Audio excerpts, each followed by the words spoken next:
The Pastor's Heart and Dominic Steele. In a panel today, Andy Stevenson, Dave Jensen and Katie Stringer. There is something going on. There's a shift in the culture. I don't want to overstate it, but something is happening that is different among young people and maybe especially among young men. What's happening? Why is it happening? The churches that are seeing more young people saved, more young men saved, what are they doing? And how should the church leader respond? And what are the dangers? What are the things to watch out for? We are hearing reports from university campuses, from young adult ministries and from youth groups that there is an increasing openness to the gospel of Jesus and a new openness among young men. Just let that sentence sink in. There's a greater biblical ignorance in the rising generation, but significantly more openness. There's less hostility when compared to a decade ago. Walk-up evangelism is easier, and people are more open to discussing their views on Jesus, and people are being saved. Young men are being saved. Andy Stevenson is with us. He heads the youth ministry support team for Anglican Youthworks. Dave Jensen is here. He works with Evangelism and New Churches here in Sydney, encouraging and mobilizing churches in their evangelism. And he's one of the keynote speakers at the Nexus Ministry Conference being held here in Sydney in a few weeks' time. And Katie Stringer is with us. Katie is involved in schools ministry at a range of high schools in Sydney's secular inner west. We're going to start with what's going on. But Andy Stevenson, as somebody who's spent 20 years working hard in ministry to young people, I take it your pastor's heart is excited. Yeah, very much so. I mean, I've seen many things over the 20 years or more now. It's making me feel a bit old. But I've been very thankful and privileged to be part of what's happening in youth ministry across Sydney and beyond. But I am seeing in one sense, a bit of a resurgence, particularly among young men in youth group, and seeing youth groups having more boys there. Because that's not been the case, has it? It's been more girls than boys for a long time. Yeah, generally I'm in a position where I get to visit a lot of youth groups and, anecdotally, 2 out of 3 have more girls than boys. Mm-hmm. But lately, in visiting youth groups and chatting to youth ministers, there's more boys around. Mm-hmm. And I think that's pretty exciting. And they're not just there for the girls, despite popular belief, although some might be, but they're there because there's a bit of a hunger. They want to know, what's happening. Who's this Jesus guy? They want to know truth. They have big questions coming out of COVID. Spirituality is not a weird thing anymore. In fact, I don't know whether I want to say it's cool, but I want to say it's definitely on the agenda. And I have 3 young sons, and even they're talking about it, which is wild. So, and I'm seeing more and more young people become Christians, young men become Christians and being bold about their faith, and that just fires me up. Let's just go to that idea of cool, David, because you were just saying to me that growing up there were only 2 rugby league players that were Christian, and that has changed. Yeah, certainly. Growing up in the 90s as a rugby league fan, I remember 2 guys, Brad Mackay and Jason Stevens, who are openly public Christians. I can't think of many more. Brad Thorne, maybe. Dave Simmons. Or Dave Simmons, but that was later. Yeah. And so in the 90s, I remember... And Jason, I remember being mocked for being Christian. He was on the footy show. He handled it brilliantly. Like, it was all banter. But he had a book, Born Again Virgin or something. And anyway, so he would be mocked for it, but gentle banter, but not with any sort of cultural awareness of Christianity at all on the footy show. But if you fast forward to today, you will see at the end of every game, a prayer circle of players. Now, this has largely been influenced by the Pacific Islander community, who now make up just shy, I think, in fact, maybe even over 50% of the rugby league playing community. Penrith Panthers have won the last 4 seasons. At the end of every game, there is a prayer circle of them and their opposition kneeling down praying. And that's resulted in a huge shift culturally. I've got a nephew who's in one of the NRL junior squads, and it's completely normal and encouraged by his Pacific Islander coach that he would go to church. And yet I remember playing footy as a teenager, and that was never the attitude. It was never like that. It was Christians are weird dags, losers, that kind of thing. Whereas now, culturally speaking, it's not the case. Now, that's not the same as a revival or anything like this, but certainly with that cultural move, it's meant that for young men in particular, so susceptible to peer pressure, standing up for Jesus, I think has never been... it's hard for me to say, but I don't think it's I think it's never been easier in my lifetime anyway. Yeah. So, I mean, if I just took here for a moment and just moving from youth to young adults, we've run an evangelistic course, Introducing God, roughly once a term for a decade, and it's either been 50-50 male and female or slightly more women, but for the first time this term, we've got 70% men guests and 30% women guests. And so what are you hearing amongst young adults and evangelism courses and things like that? Yeah. In preparation... You know. Yeah, that's right. And I've run courses like this for 10 years every term as well. And in preparation for the interview, I asked a bunch of mates, hey, give me your stats, what's going on. And there is over 50% of the courses would have men under the age of 35 as being making up over 50% of the people coming. Now, what's interesting, though, I'd offer is that some of them had no men. Some of them had all men. And so there is patterns about what they're doing that's connecting. So it's not just as simple as, hey, just open the doors and young men are going to stream in. I don't think that's the case. But I do think there is a pattern of intentional, proactive ministry that engages men and young men effectively. And without the blockage that is there, and we'll talk about why that is, but without that blockage, there is absolutely an openness for them to come and sit. And courses are wonderful places for them to do that, to have their questions answered, to discuss, to listen. They're terrific things. So, yeah. Let's go to Katie Stringer. Katie, you're involved in lunchtime groups at schools. What's your sense of what's going on the ground? Yeah, look, for me, like what Andy was saying, it's so noticeable, especially, I've been in this space for 8 years. Noticeable. That's a key word. Yes, it's very noticeable. So my lunchtime groups often are filled with boys, even at co-ed schools. The people that are coming up to ask questions at the end, to request things to read, the people that we're seeing become Christian in the last couple of years has been a lot of young men, which is thrilling. I think it's a thrill when anybody finds the Lord Jesus Christ and is captivated by that and wants to give their life to Christ. But I did actually, like Dave said, go and ask people what they think. I've had conversations with I've got 2 teenage daughters at home, and fascinatingly, their response was very similar to when I asked a class at one of my schools. I said, what do you think? Why is it that more of your friends are interested in Christianity than ever before? And they said this TikTok trend, which was gym, goals, God. Apparently it's a thing. And I just found that really fascinating. Like Dave was saying, it's no longer uncool and daggy to be a Christian. There's actually a better story there. So they're saying the 3 cool things: a fitness gym, being rich. Oh, no, gym, God, goals. So there's goals. I thought you said gold. No, gym, okay. God, goals. Right. Okay. Well, that was a good clarification. Yeah. So Absolutely. just unpack those for me. Yeah. Yeah, totally. So I think that a lot of young people, especially coming I out obviously am not in touch with TikTok there. Well, look, neither am I. I'm having to, go to the younger generation to ask them. But I think that especially coming out of COVID, I think there is a sense where people are wanting to hitch their life to a purpose. I think there's always been a trend to, I better look after my body. And then that second thing of, I better look after my spirit. Maybe I do need to get in touch with, is there a God? Perhaps Jesus has answers that I've never encountered or interrogated before, because the reality is most young people are not growing up with a Sunday school background. Yeah, that's a logical thing for them. And then they're out of the fruit of those 2 disciplines is this idea that they're going to have goals and be able to achieve them and have, a life that they can be proud of. Let's go and check some stats, and we'll put it up on the screen here. This is from Great Britain, from the YouGov survey, but really amazing. The line, I believe there is a God, there are gods.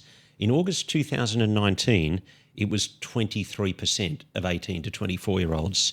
And in January the 29th, 2025, 45% of 18 to 24-year-olds. I mean, that's a kind of sit up and take notice stat. Andy? Yeah. When I heard you say that stat before, I was thinking about COVID, right? The people coming out of COVID going, what's wrong with the world? All these things that I sort of held to know as true, and my insecurities weren't as there as much. that's all been blown apart. And I think that was the first thing that came to mind when I heard you mention that stat before. People are asking, well, what is real? What is truth? Their whole worldview kind of shattered in some ways. That was my first thing. Katie? Yeah, I mean, I think that statistic is really fascinating, isn't it? I even just this last week, I had a young guy come up to me, and his big burning question that he wanted to ask, he wasn't a Christian, was, you're saying your God of the Bible has the right to decide what's right and what's wrong. I want to talk about that. I thought that was really fascinating, and I did actually ask him, I said, are you asking me that question because you find that what's right and what's wrong is quite variable right now? And he said yes.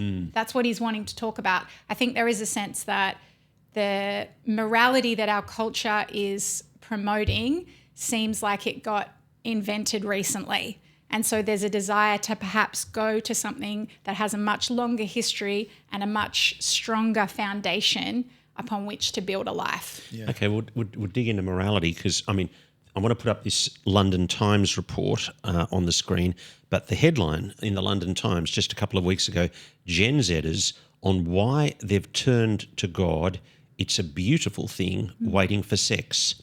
They're the generation least likely to describe themselves as atheists, and 62% of 18 to 24-year-olds say they're very or fairly spiritual. What's behind... I mean, David Jensen, it's beautiful waiting for sex, Gen Zers on why they've turned to God. I mean, we didn't expect to see that in the London Times. No. I think it's worth, the same with the stat earlier, it's worth considering not only what's happened now, but what the blockages were before, so that the number was so low before. What were the things that were going on that were making hostility, apathy, objectionability to faith so prevalent? And listen, to use the social media thing, and I would argue actually that if we can't see the really obvious connection to even Trump's re-election, the whole range of things going on here and the instability of society, to say what's happened is I think part of potentially what's happened is the gatekeepers of information, mainstream media, have been destroyed. Yeah. They are not the gatekeepers of information or influence anymore. Discredited. Yeah. And that's meant the new voices that speak in will either be presenting something that is pro the gold's God, whatever thing it was, or it could be strongly anti, but it has meant the conversation is no longer off the table, that our 14, 15, 16-year-olds, men and women, they're hearing conversations about transgenderism, sexuality at a level that I don't think I'd ever considered.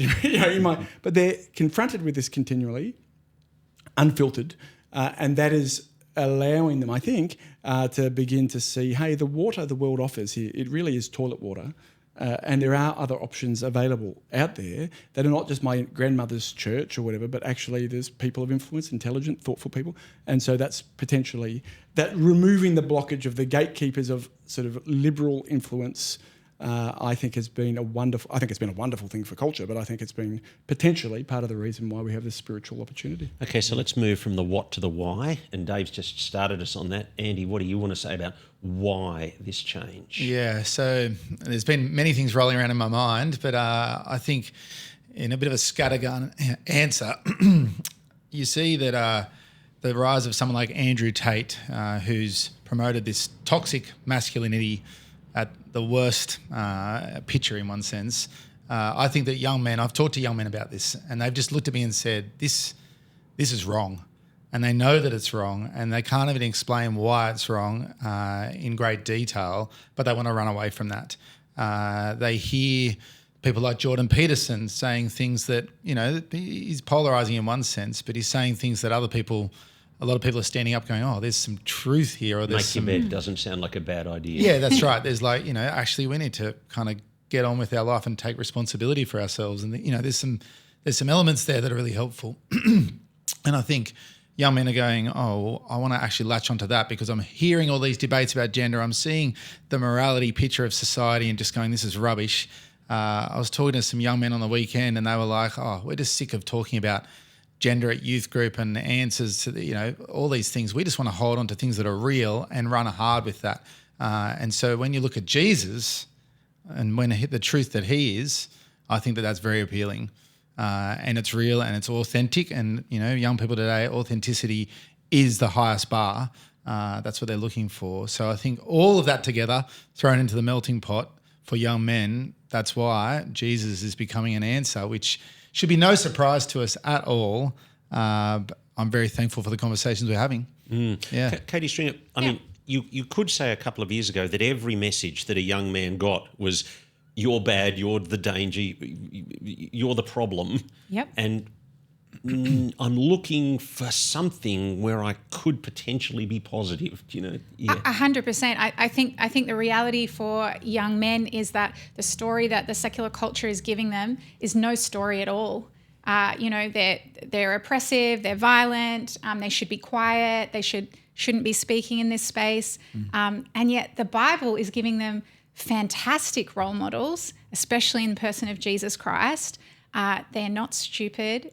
They're intelligent to be able to read these stories and see how extraordinary he is, that he's unmatched. He is unmatched. And also, I think what is a very compelling story, especially if you aren't familiar with the Bible yet, is the story of your friend who is a Christian. And I have seen young men become Christian in schools through the power of friendship with other men and seeing, this is, what a simple bit of evangelism is this, but a guy that we knew, and he was involved in some pretty dark stuff, and he had a mate who was a Christian, and he said to him, why are you so different?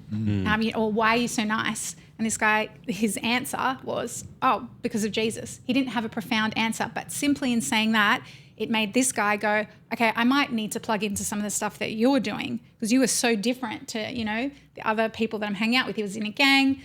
He ended up going to this guy's youth group and gave his life to Christ. That's incredible. So I think, obviously interacting with God's word is the spiritual stuff that's going to transform people. But, we meet God in the word and through his people. So I think, don't discount the fact that there are some fantastic male role models out there that are actually living for Christ. Certainly I see it in schools, and it's not only, courageous, but it's very compelling, it's very attractive, and their friends are noticing. Dave? Katie hit on, I think, the main point, which is that for adults, and for kids as well, I'm sure, but my world has been evangelism to adults for 10 years. Over 90% of adults who become Christians as adults, they've got one thing in common, and it is that they know a Christian. Now, that doesn't need to be a friend. It could be a bus driver, okay? It could be someone of any level of connection, but they know a Christian, and that they would point to that Christian's implicit or explicit influence on their investigation of the greatest friend of all, Jesus, and that Christian has usually been willing to help them make that next step. Now, that next step may be sitting down and reading the Bible. Usually it's not. Usually it's bringing them to a lunchtime group, a church course, whatever it is, to meet other Christians. And here's the compelling part, is in the churches that I've seen, and I've worked in several, who see a lot of young men won for Christ, the key thing that you notice that they're doing is they're engaging their Christian men in evangelism. And that doesn't mean everyone there is doing walk-up or door-knocking, but it means that they may be involved in the evangelistic course, they may be on a Sunday looking out for non-Christians, any number of things. But the non-Christian, if we're talking about men, the non-Christian man, it's not that they see a guy with neck tattoos and, a hunting story up the front in a sermon that connects with them. It's that they meet Christians. Now, that shouldn't surprise us, that we want non-Christians to meet more Christians. So what that means is that I think that big connector of going, hey, if our Christian men, if we're talking about men, if our Christian men and women though, can be bold enough to bring invitation, invite, share, and to meet other Christians, then that's the way we see more and more people converted. But I'm not surprised by any of this that God has not done in Australia. He's not done saving people. People become Christians every day, and primarily through that means. So when I spoke to you 2-3 weeks ago, you said, I'll check with the mission pastors of the churches of Sydney. And then you've come back to me in the last couple of days and said, some of the churches are seeing quite a few people saved, and particularly young men saved, and you even said that a couple of minutes ago, but some aren't.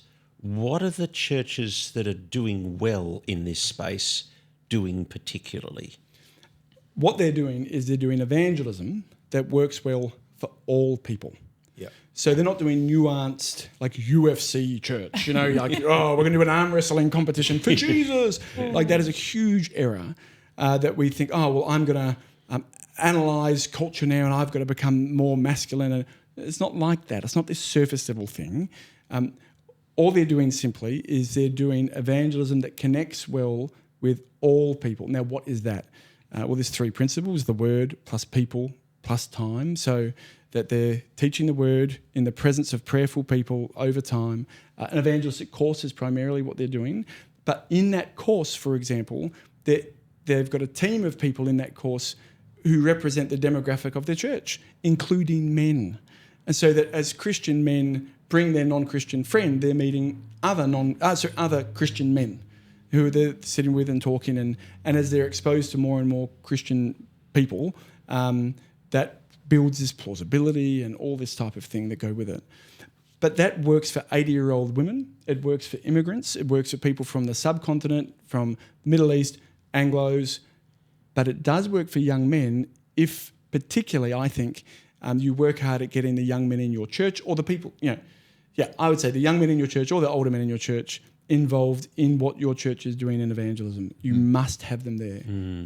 That's essential. Okay, we'll keep going on this. Katie Stringer, given what you've observed, what might you hope church leaders would do?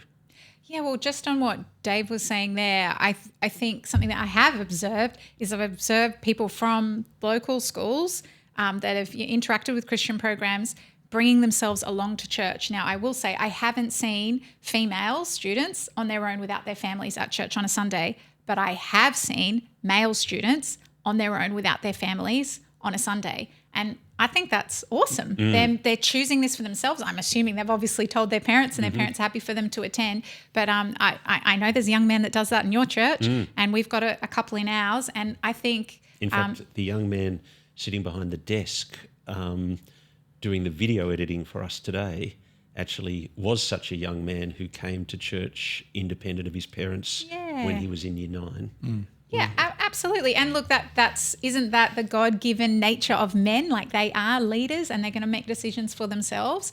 And so, I find that really encouraging. And I think what is really important, especially for every young person at a church, is to find a pathway of service. Because, that God has made us to worship and serve him. So that's going to help them to feel connected and purposeful at church. Andy? Yeah, you're picking on stuff that I'm thinking about and involved in quite a lot. So our leaders in training camps that we run. You had a fascinating statistic on just talking about your leaders in training camp. The attendance, Just attendance of the gender change that's happened there. Yeah. So traditionally it's had more girls than boys on camp this year even. And a lot of the young men there saying, we're keen to be here, we're keen to invite our friends. And we had the same statistic, incidentally, from Sydney Uni. The campus there, I think, is 57% female, 43% male. And in their Meet Jesus campaign, 2024, 50-50 in the responses on the gender balance. Yeah, keep going on LIT. Yeah, training. I mean, we're very much about empowering young people to be leaders now. And I think that when young men are given responsibility and said, we'll back you, we'll support you, we'll get around you, but we want to unleash you, they're just craving it. And when they get responsibility, they will take it seriously. When they're left, when we look at young men and we just go, oh yeah, you're a young man, you'll just be stupid, you'll just do dumb things, and we just keep letting them do that and don't give them anything to do, think about, or take responsibility for, we reap what we sow. So I want to see churches continuing to empower young men, get them involved in leadership, get them involved in decision making, get them involved in helping change the church. And quite seriously, I believe if we get young men empowered, envisioned, and on fire for Jesus, it will change the church more than any other demographic. I stand on that. Now, just you mentioned, I'm thinking dangers. You talked about danger of UFC church or something like that. But there is a danger in this cultural milieu of the Andrew Tate and things like that. What are your concerns there? Yeah. I think it's more insidious than Andrew Tate. I think Andrew Tate is too obvious. You go, oh, that's true. I actually think it's moralism, and it's understanding the small g gospel of Peterson, Rogan, these guys, and realising what they're selling is wicked. It's not right, and it leads people to hell. What they're selling is works-based righteousness, that there is a God, be good, work hard, and you're living that way. Now, that doesn't mean God will not, and he has a billion times over, using that as a gateway drug into the gospel. But I think our mistake would be if we don't see the difference in the true life-breathing gospel of the Lord Jesus Christ versus pro-religious moralism.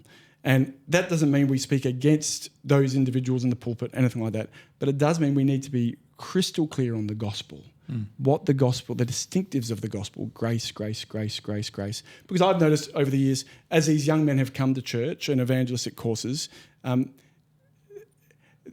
often what has led them in will be the thing that blocks them. So what has led them is they want a quick fix change for their life. They want to glow up, spiritual glow up type thing. They want to be the buff spiritual version of themselves. And the gospel is so offensive and so counter-cultural and so deeply intrinsically against being strong, but rather being weak, that but unless we go clearly with that, there's every chance that we don't convert people because we miss what's truly going on. That's my fear around the place. What are the dangers you see, Katie?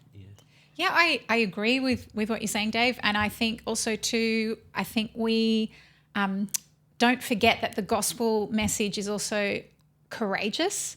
Like, it is a courageous step to choose Jesus. Like, I know he chooses us, but do you know what I mean? To actually live out your faith wherever you are as a young Christian, whether you're a man or a woman, that is a courageous step. So I think it's important to tap into the things that they're searching for, in the sense of, as I said before, the story that they are being given to inhabit is pathetic.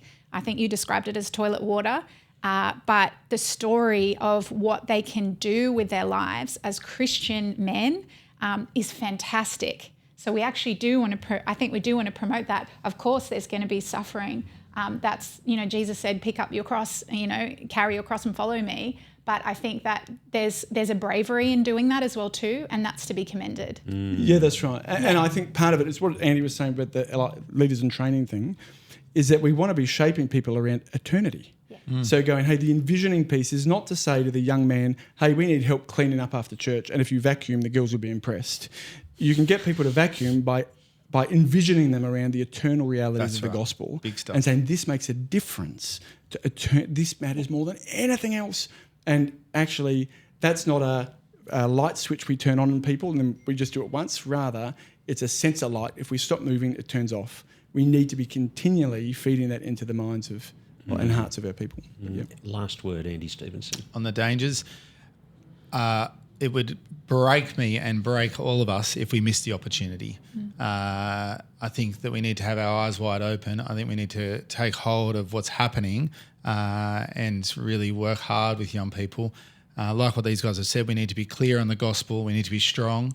We need to make sure that we're not, promoting some other kind of mythical, answer to society's kind of culture.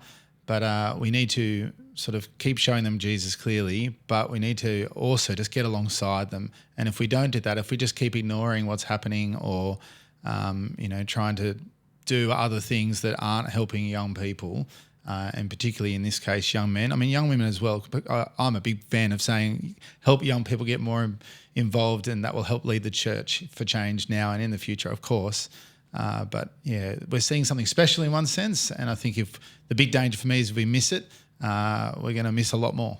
Andy Stevenson, he heads the youth ministry support team for Anglican Youthworks. Katie Stringer's been with us.